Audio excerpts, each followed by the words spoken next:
Before the Civil War swept through Alabama, there existed a plantation where the natural order of human relationships had been corrupted beyond recognition. Court documents sealed for 90 years speak of a woman who orchestrated something so profoundly disturbing that 3 separate judges refused to allow the testimony to be recorded in full. The few surviving fragments mention unnatural breeding practices, forced unions between blood relations, and a systematic program that violated every moral boundary known to civilized society. What made this case particularly haunting wasn't just what happened. It was who orchestrated it and how she convinced an entire community to look the other way for nearly 2 decades. The details that follow come from recently unsealed depositions, plantation ledgers marked with coded entries, and testimonies so disturbing that the court reporter added a personal note calling them the darkest revelations I have witnessed in 30 years of service. Before we continue with the history of Fair Hope Plantation and the woman they called the Mistress of Increase, if you're hearing this from Alabama or anywhere in the Deep South, leave a comment telling us where you're listening from. Hit that subscribe button because stories like this deserve be remembered, no matter how uncomfortable they make us. And if you think you know where this is heading, I promise you don't. The truth is always darker than we imagine. What happened at Fair Hope would force us to confront just how far human depravity could extend when power faced no consequences and when profit eclipsed every moral consideration. Fair Hope Plantation Satan 12,200 acres of prime cotton land in Wilcox County, Alabama, where the Alabama River curved through soil so rich it turned black after rain. The plantation had been established in 1803 by Colonel James Sutherland, a Revolutionary War veteran who built his fortune on cotton and maintained a reputation for stern but fair treatment of his workforce. By the time of his death in 1839, Fair Hope was one of the most productive plantations in the county with 97 enslaved people working the fields and maintaining an operation that generated wealth substantial enough to support Theclinell's widow in considerable comfort. That widow was Margaret Sutherland, though everyone in Wilcox County knew her simply as Mistress Margaret. She was 41 years old when her husband died, leaving her sole ownership of the plantation and everything on it. She had been born Margaret Elizabeth Hargrave in Charleston, South Carolina, the daughter of a cotton broker who had made and lost 3 separate fortunes before drinking himself to death. She'd married Colonel Sutherland at 19, moving to Alabama with the eagerness of a woman escaping a past she never discussed. In the 22 years after marriage, she had borne him 5 children, 4 sons, and 1 daughter. The sons were Thomas, aged 20 at the time of their father's death, William, 18, Benjamin, 16, and Robert, 14. The daughter, Catherine, was only 12. Portraits commissioned in 1838, showed the family in their finest clothes, arranged around the colonel with the practiced formality of Southern aristocracy. Margaret sat beside her husband with her hands folded in her lap, her face composed in an expression that suggested neither warmth nor coldness, just careful control. What those portraits didn't show was the tension that had existed in the Sutherland household for years. Colonel Sutherland had been a firm believer in discipline and propriety. He tended church every Sunday, maintained strict moral standards for his household, and held definite opinions about the proper running of a plantation. His wife rarely contradicted him in public, but household slaves would later testify to arguments behind closed doors, heated discussions about money, about management, about the proper way to handle what the colonel called plantation discipline. When the colonel died of a sudden fever in March 1839, there was a proper period of mourning. Margaret wore black for the required year. She managed the plantation through an overseer, a hard-faced man named Jonas Pritchard, who had worked at Fair Hope for 7 years. For the first 2 years after her husband's death, life at Fair Hope continued much as it had before. Then in the spring of 1841, Mistress Margaret dismissed Jonas Pritchard. She told the neighboring planters that she wanted to manage Fair Hope more directly, that she felt an overseer was an unnecessary expense when she had 4 strong sons who could help her run the operation. This was unusual, but not unheard of. Widows sometimes took more active roles in plantation management. What people noticed though was that Thomas, her eldest son, seemed uncomfortable with his mother's increased involvement. He'd been preparing to attend the University of Alabama, but those plans were quietly abandoned. He remained at Fair Hope, where his mother kept him busy with tasks that seemed designed to keep him close to home. Wilcox County in the 1840s was a place where everyone knew everyone else's business, at least among the white families who controlled the land. Plantations were separated by miles but connected through a tight web of social obligations. Church services, cotton sales, hunting parties, occasional balls in the county seat of Camden. Gossip traveled these networks with remarkable efficiency, and by late 1841, people were beginning to talk about changes at Fair Hope. The first whispers concerned Mistress Margaret's sons. Thomas had always been quiet, but now he seemed withdrawn, rarely appearing at social gatherings. When he did attend church, he sat with his jaw clenched and eyes fixed on the pulpit, as if forcing himself to focus.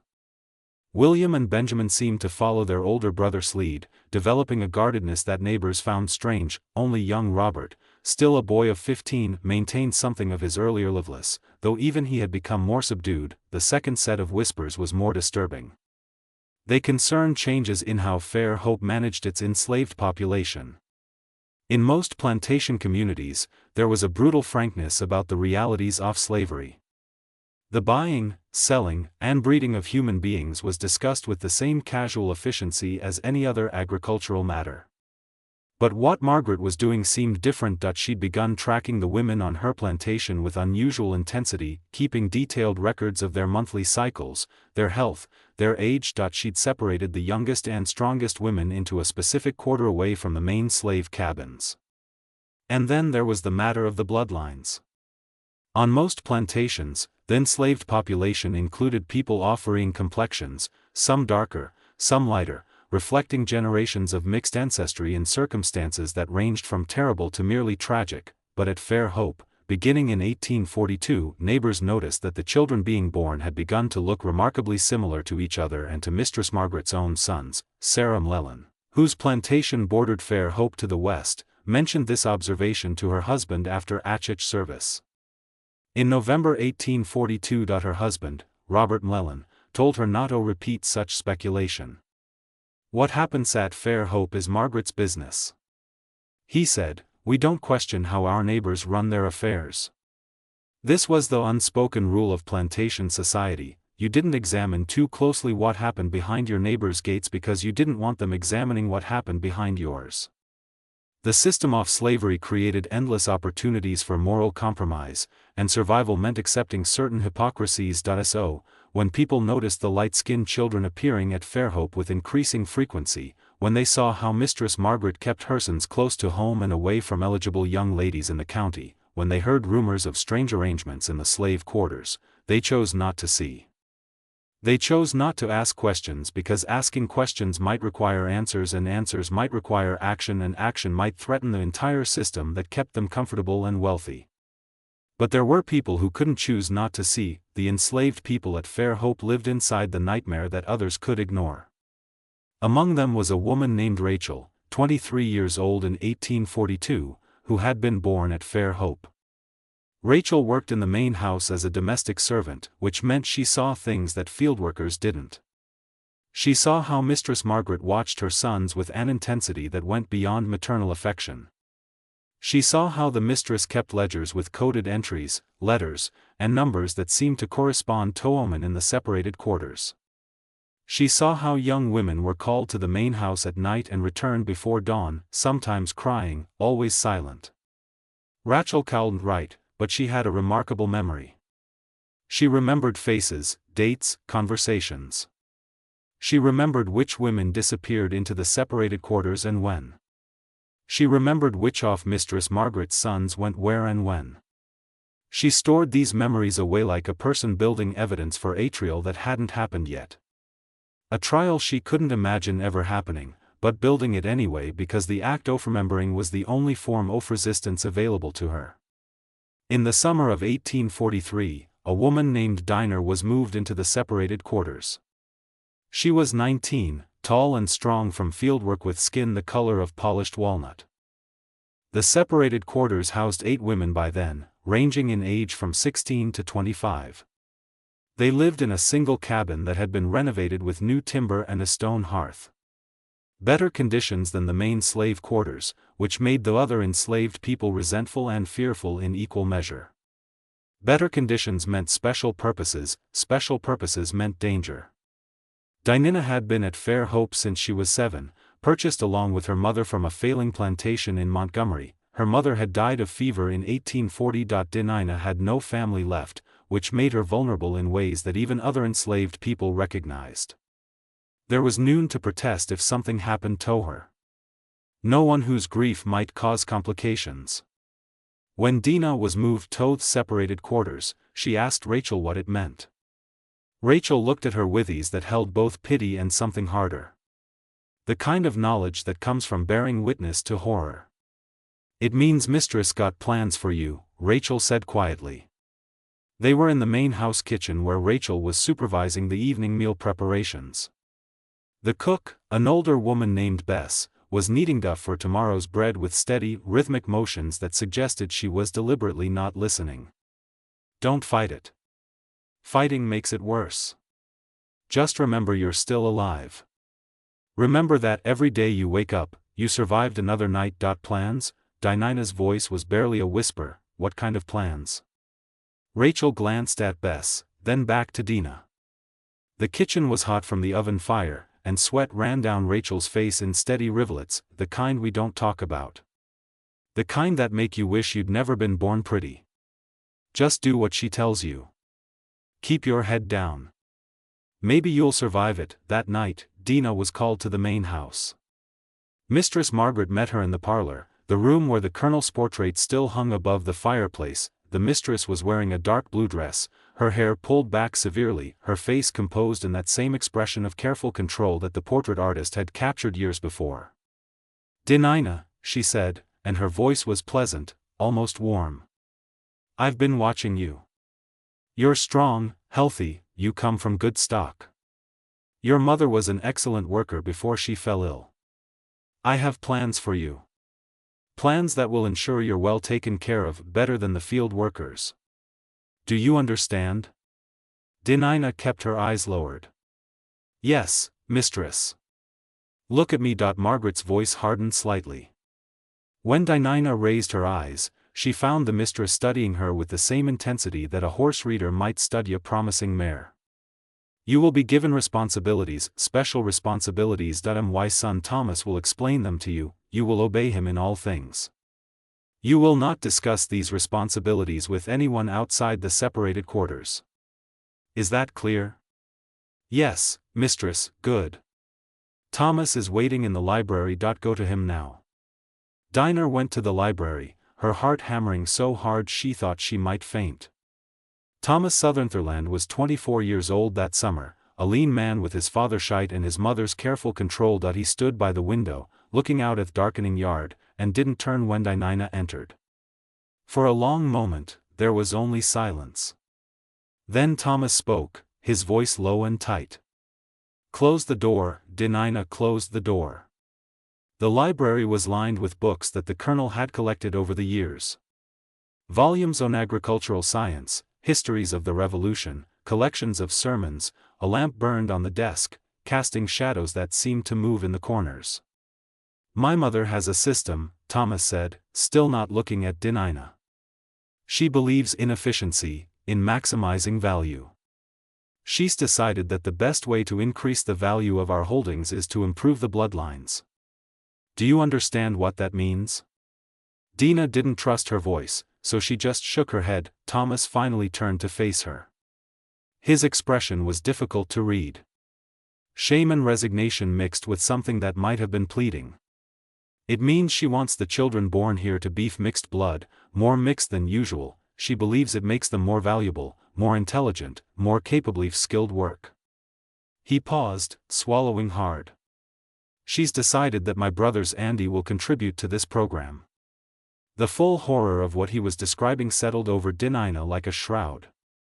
This wasn't the common tragedy of enslaved women bearing their masters' children. That was horrific enough, but grimly familiar. This was something more calculated, more systematic. A breeding program designed and managed by a mother using her own sons as tools.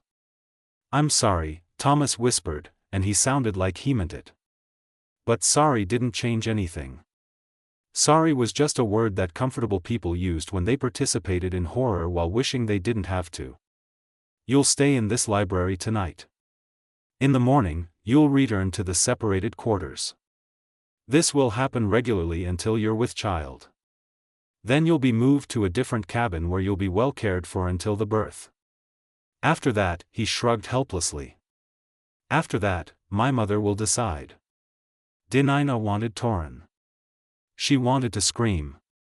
She wanted to set the entire plantation on fire and watch it burn.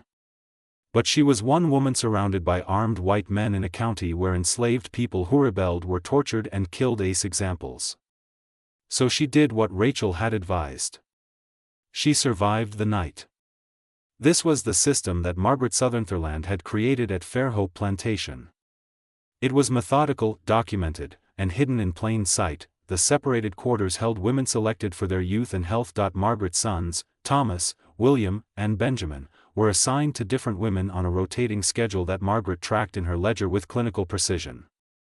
The resulting children were raised in a separate nursery, given better food and clothing than other enslaved children, and groomed for positions as skilled workers or house servants. To the outside world, Fairhope appeared successful and well-managed. Cotton production remained strong. The enslaved population grew steadily, not through purchase, which required capital, but through what plantation owners euphemistically called natural increase. When neighboring planters complimented Margaret on her management skills, she accepted their praise with gracious modesty. What made this system particularly insidious was how it corrupted everyone it touched. The enslaved women who were forced into the separated quarters had no choice and bore the full weight of the trauma. But they also received marginally better treatment than field workers, which created resentment and division within the enslaved community.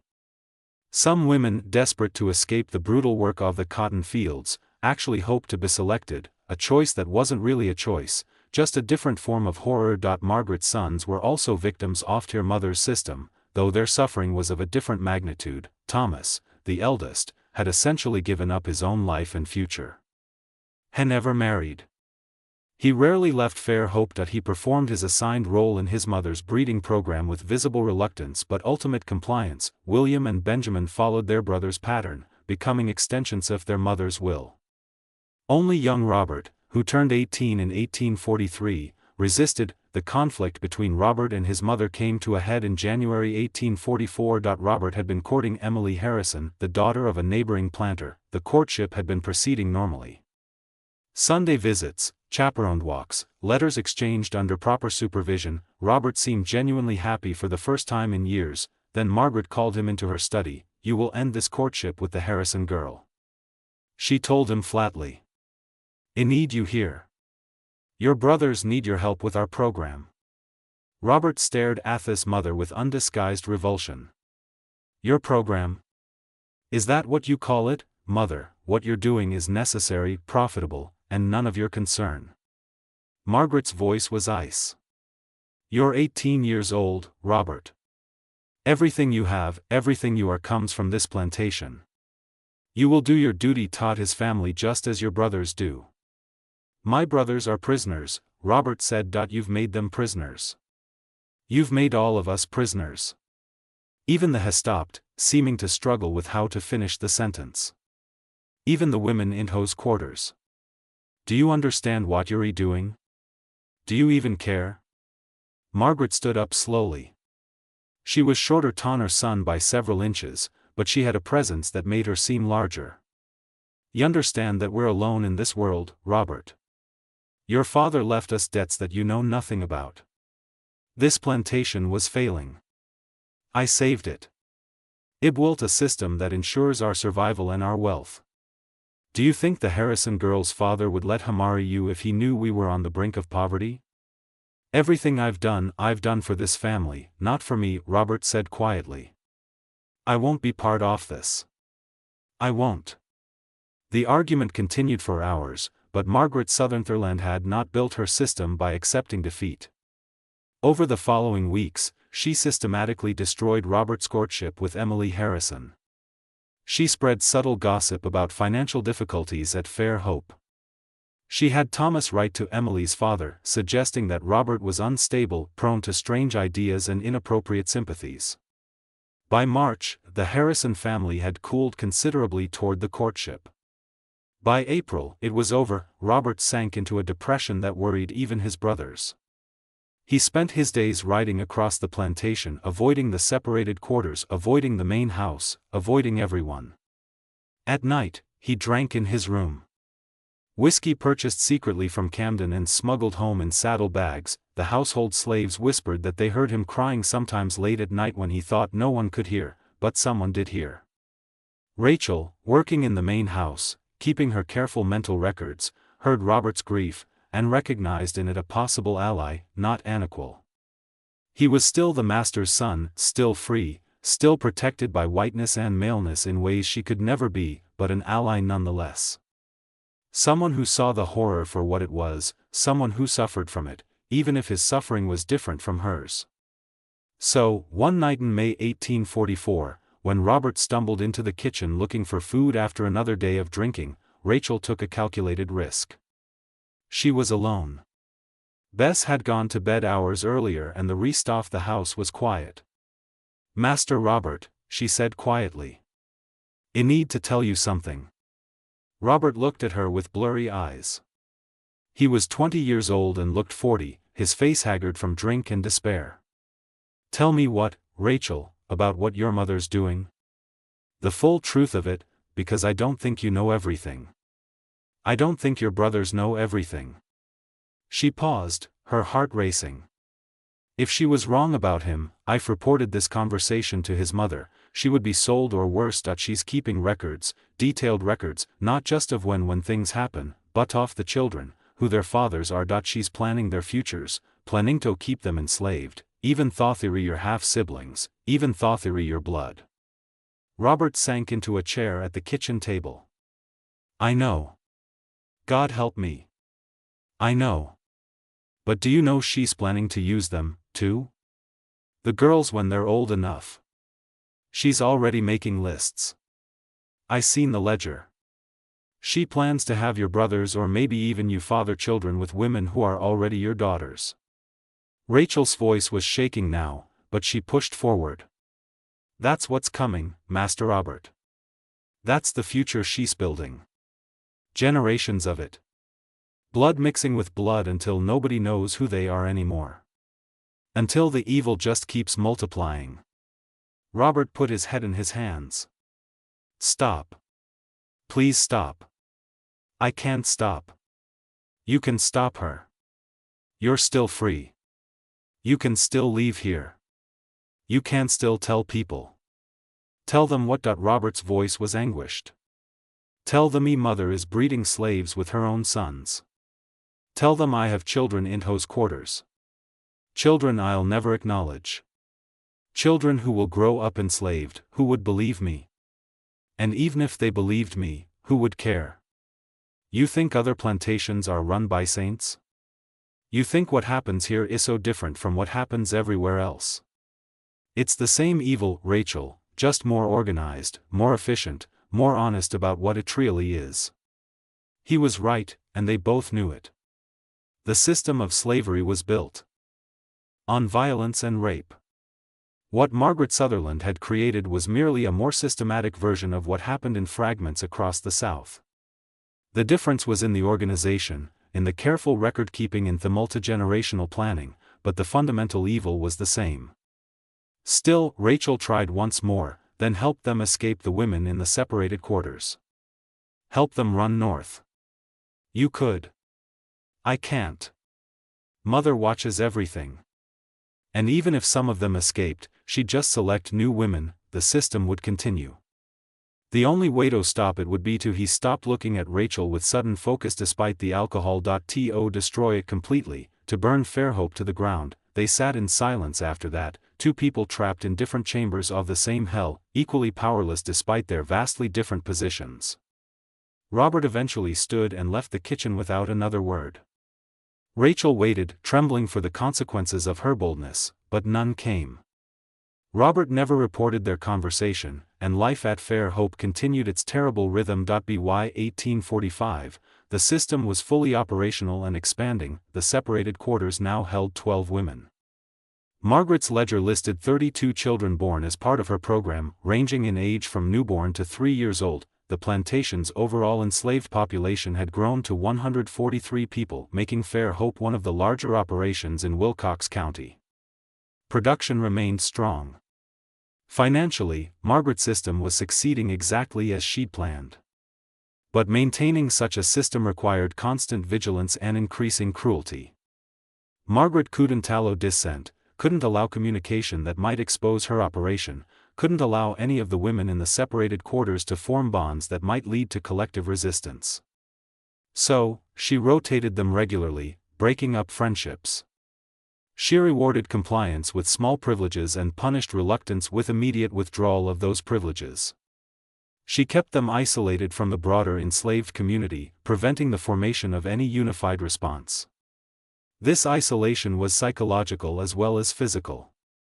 The women in the separated quarters were told repeatedly that they were fortunate, that they had been selected for their superior qualities, that the children they bore would have better lives than field slaves, that their suffering served a higher purpose, the improvement of the race, the increase of value, the economic success that benefited everyone on the plantation. Margaret sold this narrative with conviction, and some of the women, desperate for meaning in their trauma, began to believe it.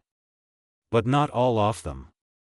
Dinah, now 21 and mother to a 2-year-old boy whose father was Thomas Sutherland, had never accepted Margaret's narrative. She had learned to perform compliance while maintaining a soar of resistance in her mind. She was also, though she didn't know it yet, pregnant again. This time by William Sutherland, following Margaret's rotation system. On a September even in 1845, when Dinah returned to the separated quarters after another night in the main house, she found Rachel waiting outside the cabin. The two women had developed a careful friendship over the years, communicating in glances and brief exchanges when they crossed paths in the main house or yard. "I'm leaving," Rachel said without preamble, her voice barely above a whisper. "Found a way north. Someone who can help. I wanted to tell you before I go." Dinah felt her heart lurch, half hope, half terror. "When?" "Tomorrow night, new moon. Darkness enough to get to the river." Rachel reached out and squeezed Dinah's hand briefly. "I wanted to ask you to come, but you got a child. Makes running harder. And you're pregnant again," Dinah finished. "I know, been sick the past 3 mornings." She felt tears burning her eyes. "Go, Rachel. Run far and fast. And when you get north, if you can tell somebody, tell them what happens here, tell them everything." Rachel nodded. "I will. I promise you I will. And Dinah, survive. Just survive. Things can't stay like this forever. World's changing. War might be coming. Just survive. Until things change." They embraced briefly, 2 women holding each other in the darkness, and then Rachel disappeared into the shadows. The next morning, Mistress Margaret discovered her most trusted house servant was missing. The reaction was swift and terrible. Margaret sent her sons and 2 hired men into the woods with dogs. They tracked Rachel for 3 days, finally catching her 15 mi north of Fairhope, hidden in a hollow tree near the Tombigbee River. What happened to Rachel after they brought her back became another one of Fairhope's silences. The official record showed that she was sold to a trader heading to New Orleans. But enslaved people at Fairhope whispered darker possibilities, that she'd been punished so severely she died, that she'd been buried in an unmarked grave in the woods, that Margaret Sutherland had made an example of her that was too terrible to speak about openly. Dinah never learned the truth. She only knew that Rachel was gone and that her promise to tell somebody what happened at Fairhope had died with her escape attempt. The failed escape had consequences beyond Rachel's fate. Margaret tightened security throughout the plantation. She hired additional overseers, men with hard faces and ready whips who patrolled the quarters at night. She instituted a pass system, making it impossible for enslaved people to move between areas of the plantation without written permission. And she reminded everyone at Fairhope, in ways both subtle and explicit, what happened to people who tried to leave or who helped others leave. The tightened security made life harder for everyone, but barely slowed Margaret's breeding program. If anything, she intensified it.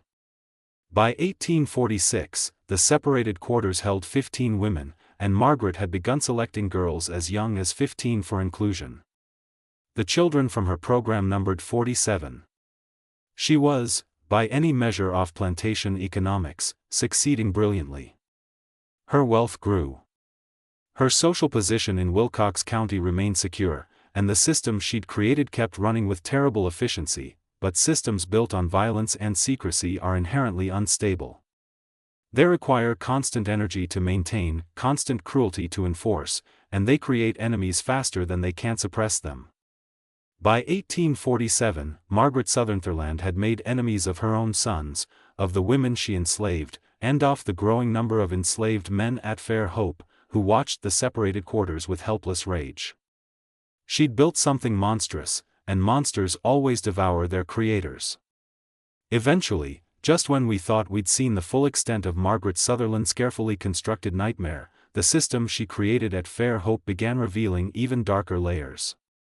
If you've made it this far in this story, you understand that some historical horrors deserve to be remembered, not because they're entertaining, but because forgetting them means allowing them to be repeated.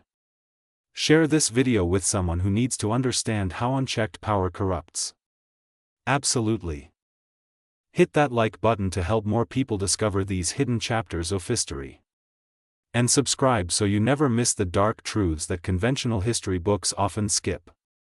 Because what happened next at Fair Hope Plantation would test the very limits of human endurance and expose the inevitable collapse that comes when evil builds its house on sand. The truth is patient, beauty always emerges. In April 1847, a traveling minister arrived in Wilcox County.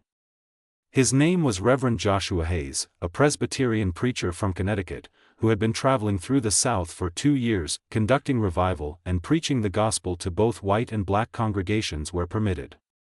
Reverend Hayes was 53 years old, gay-haired and thin, with the kind of intensity and highs that comes from genuine religious conviction rather than performance. That he was also, though he didn't advertise it openly in Alabama, a believer that slavery was incompatible with Christian principles.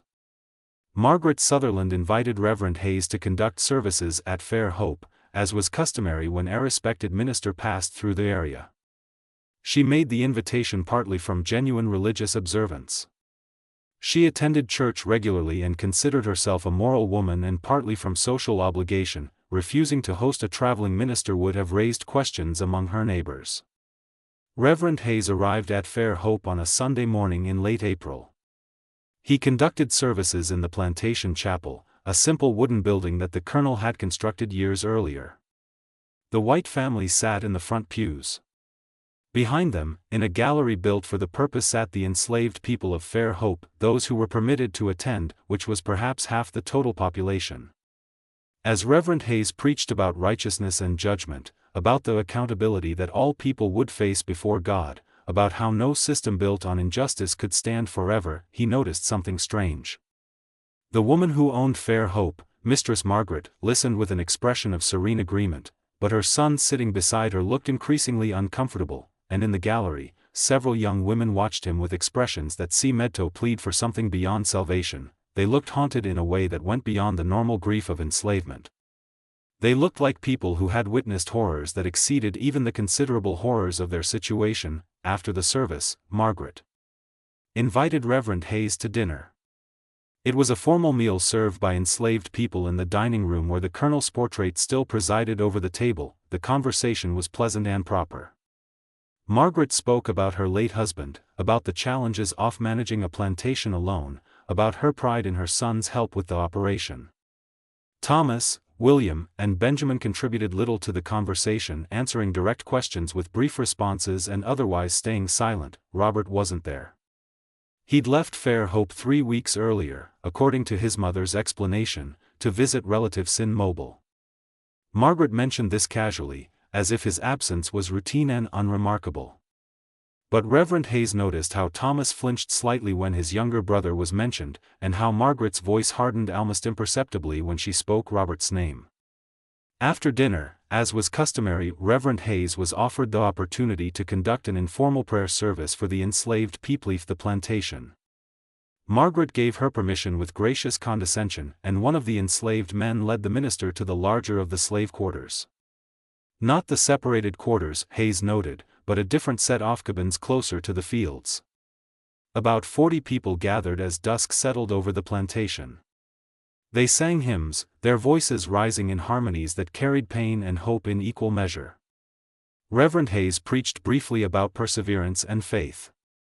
And then, as he always did, he invited people to speak their troubles aloud if they wished, promising that prayer could ease all burdens.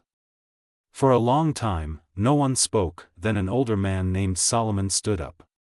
He was perhaps 60 years old, his hair white, his back bent from decades of field work.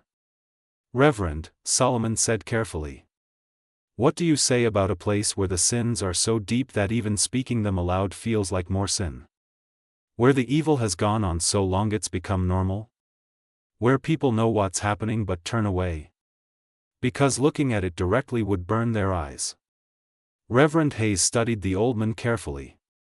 "I'd say that evil thrives in silence, Solomon. That bearing witness is sometimes the only resistance available to the powerless, and that God says everything, even what men try to hide." Solomon nodded slowly.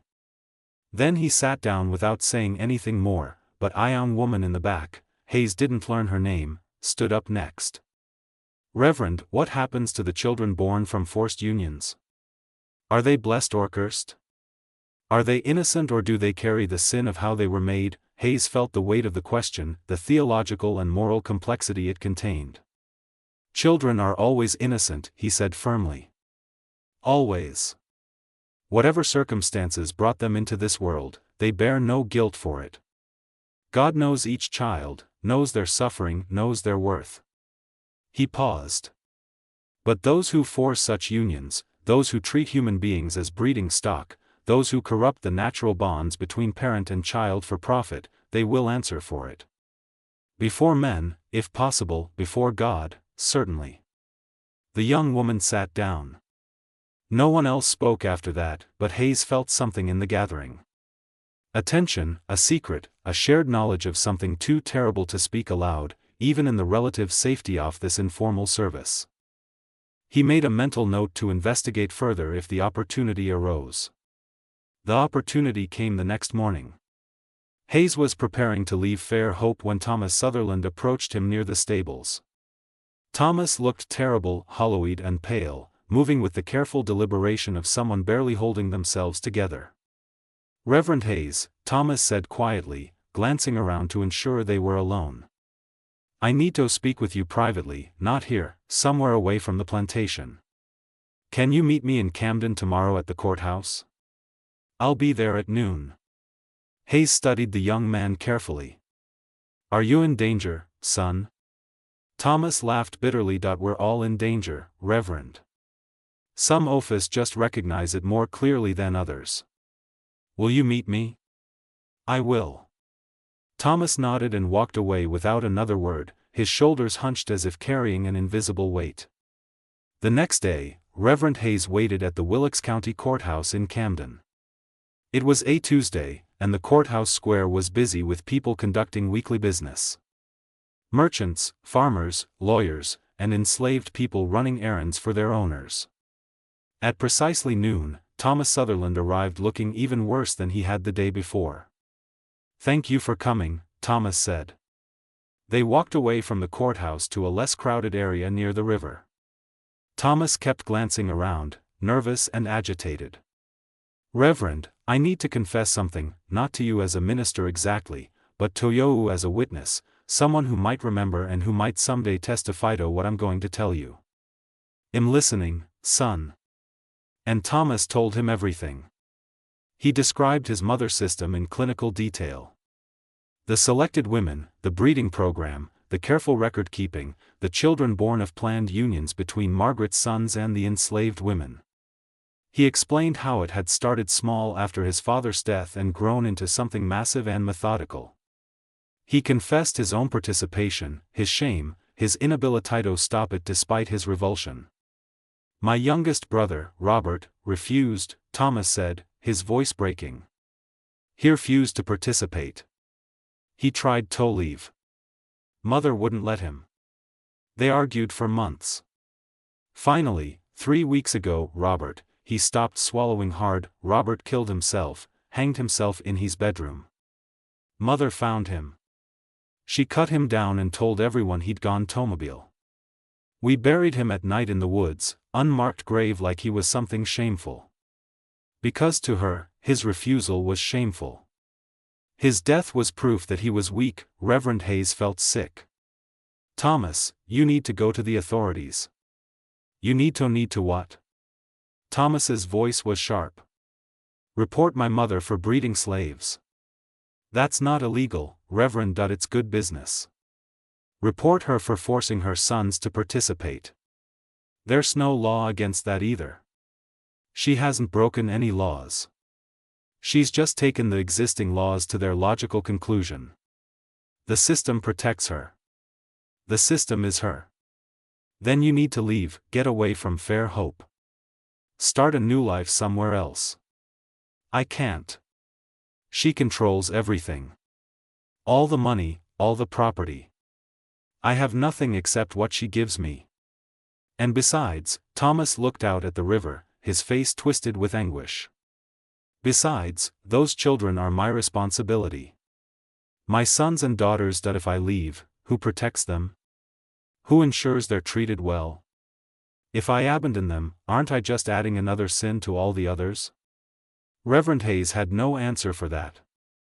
The moral complexity was staggering. Thomas was both victim and perpetrator, both prisoner and accomplice, both father and enslaver. He was trapped in a web that his mother had woven using the raw materials of slavery itself. And there was no clean way out. Any path forward involved more sin, more suffering, more impossible choices. What do you want me to do, Thomas? Remember, just remember. Write it down if you can. Somewhere safe. Because this system, it can't last forever. Someday, maybe after I'm dead, maybe after everyone at Fair Hope is dead, someone will ask what happened here. And I want there to be a record, a witness, someone who knew the truth and wrote it down. Thomas reached into his jacket and pulled out a small leather-bound journal. This is my diary from the last 6 years, everything is in here. Take it, hide it, don't show it to anyone while Mother Salive. She'd destroy it and probably hurt whoever has it. But keep it safe for the future, for the accounting that must come eventually. Reverend Hayes took the journal with trembling hands. Thomas, I'll do what you ask, but I'm also going to pray for you for a way out. For salvation in this life, not just the next. Thomas smiled sadly. Pray all you want, Reverend, but God seems pretty quiet these days, at least where Fair Hope Plantation is concerned. They parted after that. Reverend Hayes left Wilkes County the next day, carrying Thomas Sutherland's journal hidden in the bottom of his travel bag. He made copies of the most damning entries and deposited them with trusted colleagues in different cities, creating a distributed record of Fair Hope's secrets. But he didn't go to the authorities. What could he report that would matter? What law had been broken that any court in Alabama would prosecute? Thomas was right. Margaret Sutherland had simply perfected the logic of a system that was already legal and widely accepted. Life at Fair Hope continued. The breeding program expanded. By 1850, the separated quarters held 18 women.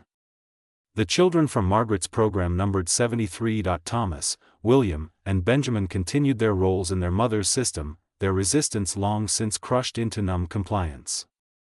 Robert's disappearance was never questioned by neighbors. His supposed life in Mobile, a fiction that everyone accepted because investigating it would require acknowledging the possibility of something darker. Dinina, now 27, had borne 5 children through Margaret's program, 3 by Thomas, to be William. She had learned to survive by separating her mind from her body during the nights in the main house, by focusing on her children during the days, by maintaining a core of self that her enslavers could never quite touch despite their violations. She was also, though she didn't know it yet, teaching that resistance to her children, showing them through example that survival itself was a form of defiance. But survival alone wasn't enough. The women in the separated quarters had begun very carefully and very secretly to communicate among themselves despite Margaret's efforts to keep them isolated. They developed codes, songs with double meanings, ways of arranging laundry to signal messages, brief exchanges during rare moments, often supervised contact. They weren't planning rebellion exactly. They were too pragmatic for that. But they were building something, a network, a collective memory, a foundation for future resistance if the opportunity ever arose. That opportunity came from an unexpected direction. The growing national crisis over slavery itself. By 1855, the entire South was caught up in increasingly bitter conflicts over slavery's expansion into new territories. The Kansas-Nebraska Act had turned the territories into battlegrounds. Violence was spreading, political rhetoric was becoming more extreme on both sides. And some enslaved people paying attention to these developments in the limited ways available to them began to sense that the system might not last forever. That change might be coming. At Fair Hope, this growing tension manifested in subtle ways. The white men who visited the plantation, merchants, neighboring planters, overseers looking for work, talked more openly about Northern aggression, about threats to Southern society, about the need to defend their way of life. Margaret Sutherland listened to these conversations with careful attention. She'd built her wealth on slavery's foundation. Any threat to that foundation was a threat to everything she'd created. But she was also aging. She was 57 years old in 1855, and the years of maintaining her system through force of will had taken their toll. She was still formidable, still in complete control of Fair Hope, but she was beginning to think about succession. How would her system continue after she died? How could she ensure that her sons maintained it? How could she protect the investment she'd made in creating a population of mixed-race children trained for skilled labor? The answer, she decided, was documentation. She began creating more detailed records, not just the coded ledger she'd always kept, but explicit written instructions for how the breeding program should continue. She wrote out the system's logic, its benefits, its procedures. She explained which women should be paired with which men based on their characteristics and bloodlines. She described her multi-generation plan. The children from the first generation would eventually be paired with each other or with new women brought onto the plantation, creating a self-perpetuating system that would increase Fair Hope's value indefinitely. Margaret kept these documents in a locked box in her bedroom. She showed them to Thomas, explaining that he would inherit Fair Hope and the responsibility for maintaining her system. Thomas listened with the dead-eyed compliance of someone who had given up fighting years ago. He nodded when she asked if understood. He promised to continue her work, and he hated himself more completely than he ever had before. But someone else saw those documents. A woman named Hannah, who had been selected for the separated quarters in 1853 at age 16, worked sometimes as a house servant when Margaret needed extra help. On a March day in 1856, while cleaning Margaret's bedroom, Hannah saw the locked box sitting open on the desk. Margaret had stepped out momentarily to speak with an overseer. Hannah couldn't tread well, but she could read well enough to understand what she was looking at. Instructions for breeding, plans for generations of enslavement, her own name, and the names of her friends in the separated quarters listed with notes about their characteristics and reproductive potential. Hannah didn't take the documents that would have been noticed immediately. Instead, she did something cleverer. She remembered.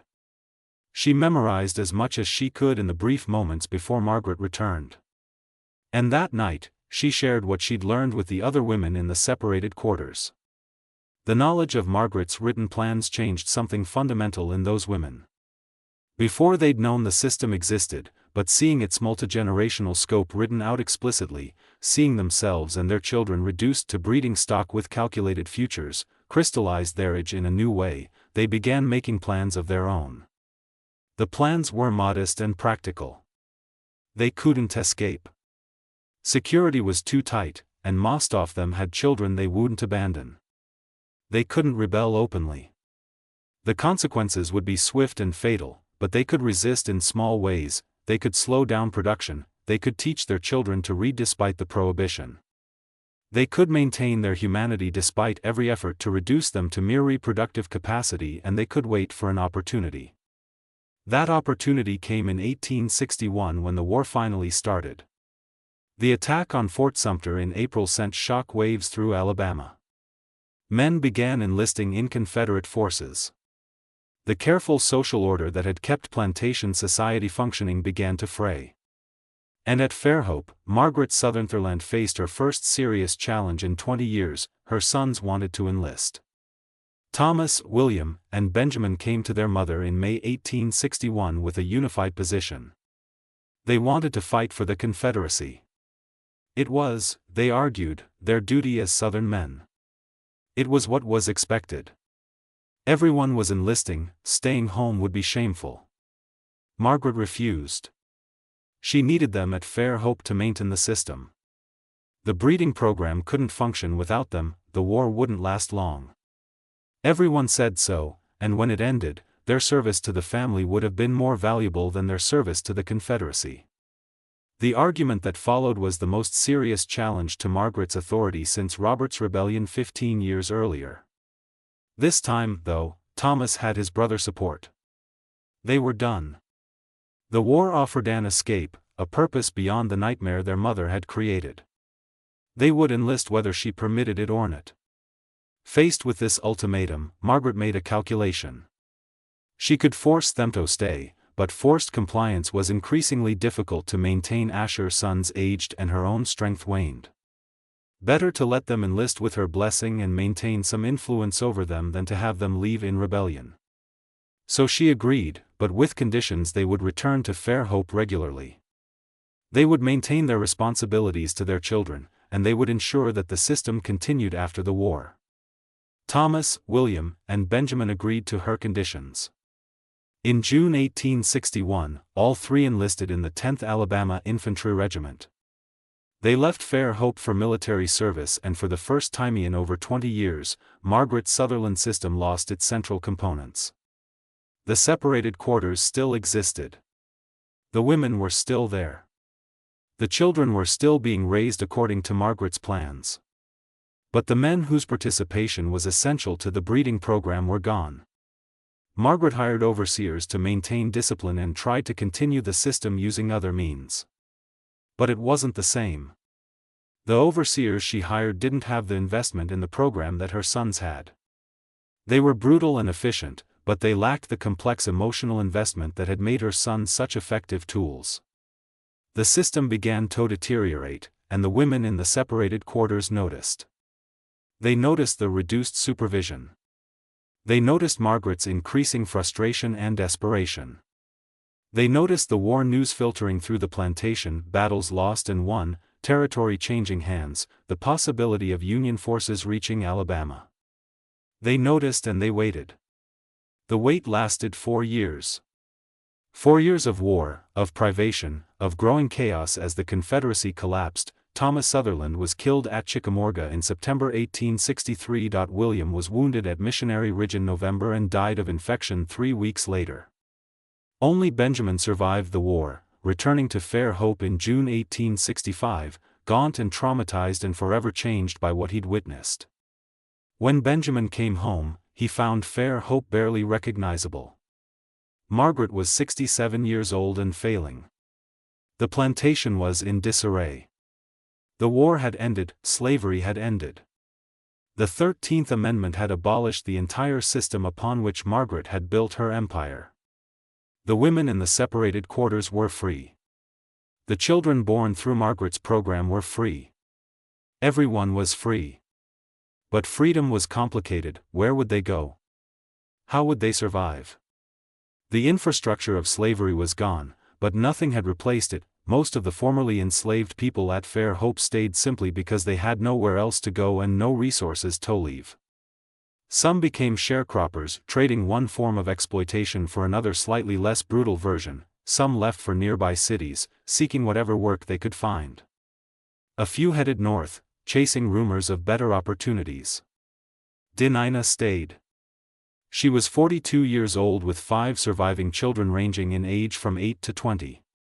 She had no education, no money, no connections beyond Fairhope. She became a sharecropper on land she'd once been forced to work as a slave, cultivating cotton for a share of profits that never quite materialized. But she was free to leave if she wanted. She had her children with her. She could make decisions about her own life, and she could finally speak. She could tell her children who their fathers were. She could explain what had happened in the separated quarters. She could name the system that had created them and the woman who had designed it.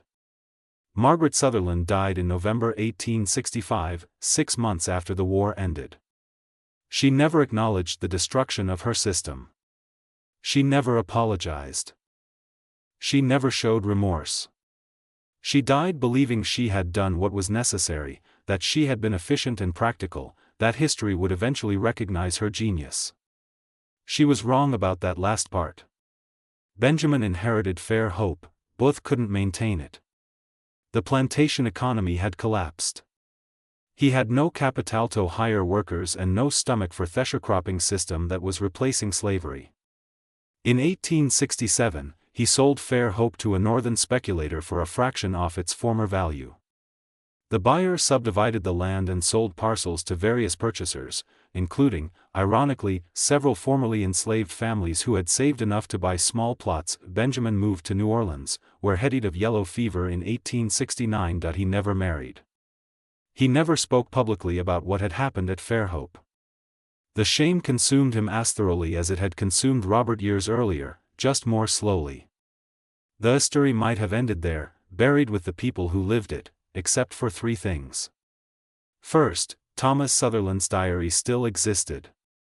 Reverend Joshua Hayes had kept it safe as promised. After his death in 1871, his papers were donated to a Presbyterian seminary library where they sat largely unexamined for decades. Second, the formerly enslaved people who had lived through Margaret's system remembered. They told their children. They told their grandchildren. The stories were passed down through families as cautionary tales, as evidence of what humans could do to each other, as testimony that needed preserving, even when official records remained silent. Third, some of Margaret's own records survived. When Fair Hope was sold, box-off documents were stored in a Camden warehouse. They sat there, forgotten, through Reconstruction, through the Gilded Age, through the early 20th century. Then in 1935, during the Great Depression, the warehouse was being cleared for demolition. A worker found the boxes and, recognizing their potential historical value, donated them to the Alabama Department of Archives and History. Among those documents were Margaret Sutherland's ledgers, her coded entries about the separated quarters, her instructions for maintaining the breeding program, her multi-generational plans for creating a self-perpetuating system of controlled reproduction. Everything Thomas had described to Reverend Hayes was there in Margaret's own handwriting, documented with the same careful efficiency she'd applied to everything. But what made these records particularly chilling was their clinical detachment. The way Margaret had reduced human beings to breeding pairs, assigned numerical values to children based on their parentage, and projected profits across generations as if she were planning crop rotations rather than engineering the systematic violation of dozens of women. When researchers discovered these documents in 1937, they immediately recognized their significance. Here was explicit evidence of something that historians had long suspected, but rarely found documented so thoroughly: the systematic breeding of enslaved people, organized and managed with the same attention to detail that might be applied to livestock. What made Margaret's records unique was their scale, their multigenerational planning, and the horrifying involvement of her own sons. The documents also revealed something researchers hadn't expected: annotations in the margins written in what appeared to be Thomas's handwriting expressing anguish and self-ramation. Brief phrases like, "God forgive me, Andy am damned," appeared beside his mother's cold calculations, creating a heartbreaking counterpoint to her methodical evil. The archives initially restricted access to the documents, considering them too disturbing for general research.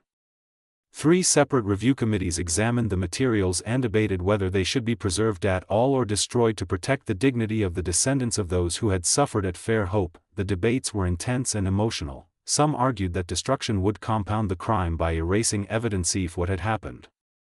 Others worried that preservation would sensationalize trauma and reduce real people's suffering to academic curiosities.